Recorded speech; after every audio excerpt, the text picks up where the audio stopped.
Over the past year, every single person in the world has been directly affected by the COVID pandemic.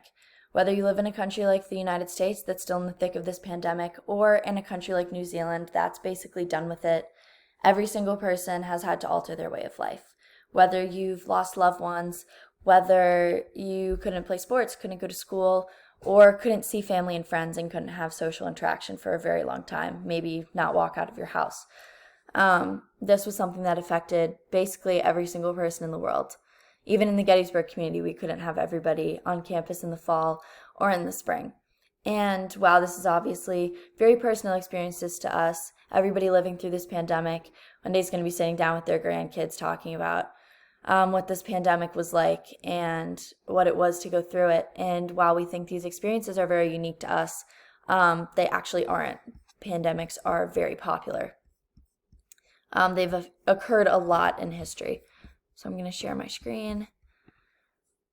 And as you can see from this timeline, the COVID-19 pandemic is at the very, very end of this timeline, along with a lot of other dots and a lot of other things that have occurred. So if you look at 1350, it was the bubonic plague. 1492 was the arrival of smallpox. 1817 was the first cholera pandemic.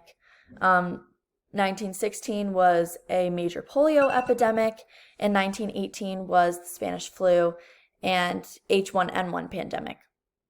And you can see on this timeline as well that in 1798, it's marked down the creation of the smallpox vaccine, and in 1955, the approval of Jonas Salk's polio vaccine.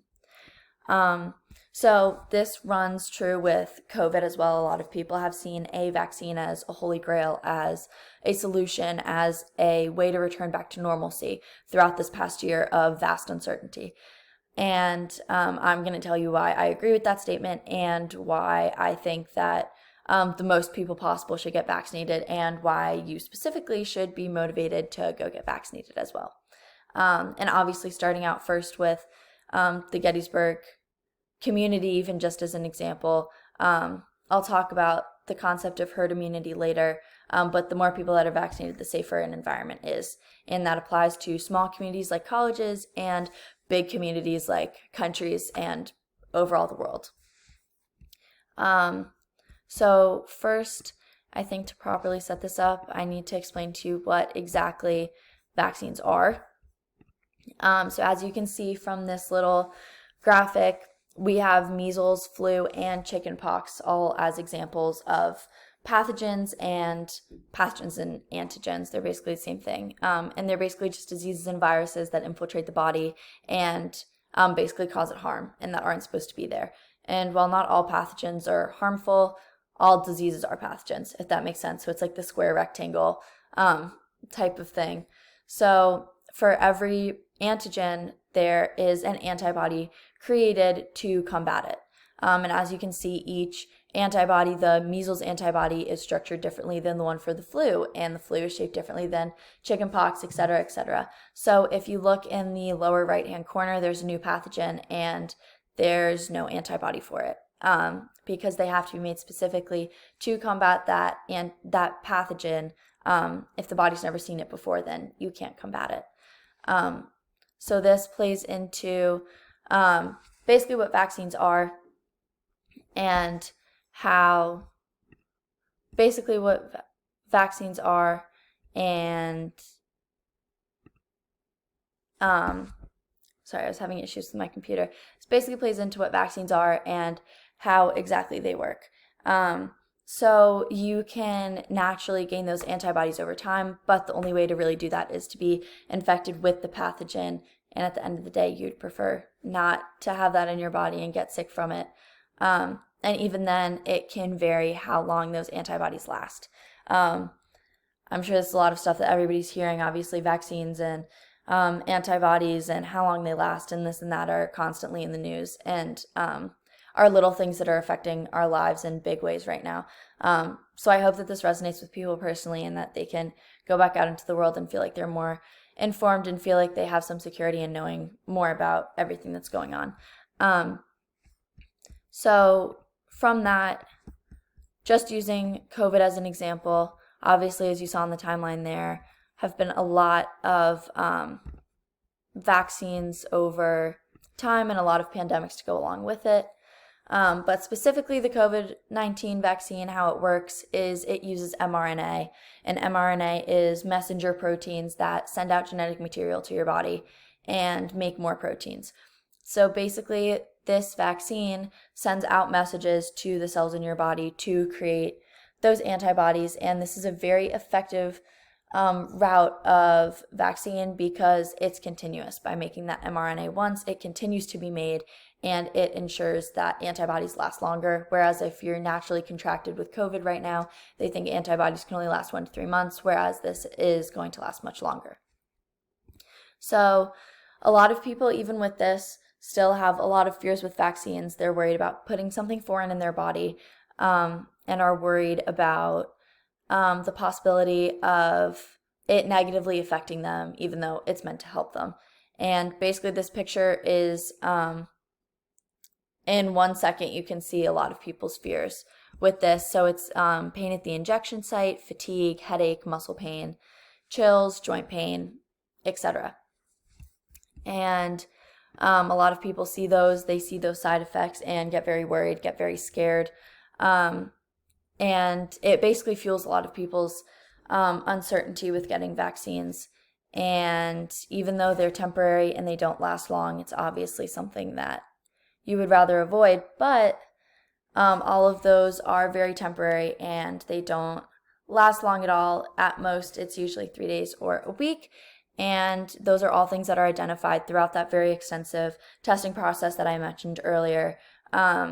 You have to go through looking at side effects. That's obviously in the safety period. And then they're tested again for a second round in phase 3. And they're very diligent. And you have to have a large population of people, age groups, genders, pre-existing diseases that have to go through those extensive trials as well. So a lot of people who also think that vaccines can negatively affect you, one of the biggest things that people use is it's linked to autism. So I'm going to, sorry, bouncing back and forth isn't super ideal. So in this Wakefield study, you can see that it was released in 1998.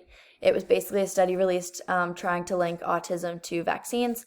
It ended up being statistically insignificant, yet all of the wordy information that they presented during the paper fueled a lot of people's fear.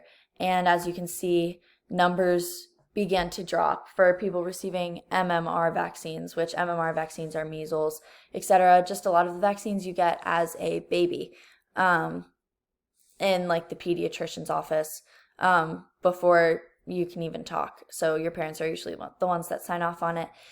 And after the study was released, these numbers drastically decreased. And it actually ended up disproving the theory more because autism numbers still were continuing to rise even though those vaccine numbers had decreased. And finally, as I mentioned earlier, there's this phase 1 of safety, phase 3 of safety and effectiveness, and I just wanted to explain that to you a little bit more because I know for me, especially with the COVID vaccine, there's a lot of uncertainty and there's a lot of being scared about, oh, what if it was rolled out too quickly, or did it even have to be tested that much first? It all felt like it happened very fast and it can make a lot of people very scared. So I know personally that's how I felt before I got it, and it can make you really just stressed out to get it and nervous. But after looking into it more, and especially doing this project and looking at this, I got a lot more confident in it. So as you can see, there's basic research, discovery, preclinical studies, and then in the clinical studies, that testing is extremely extensive. The CDC and ACIP, as you can see on the left, the Advisory Committee on Immunization Practices, monitor this very closely. If one person puts one beaker in the wrong place, you're done, and you can't apply for an immunization approval for a very, very long time. So everybody is extremely diligent and very committed to making sure that there is a wide population of people getting tested and that they are being tested in a way that accurately mirrors the population.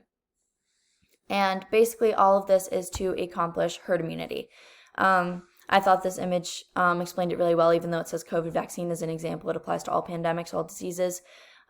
So if people are vaccinated, even those green people that are immunized, if they are exposed to people who are contagious, then the tracks basically stop with them.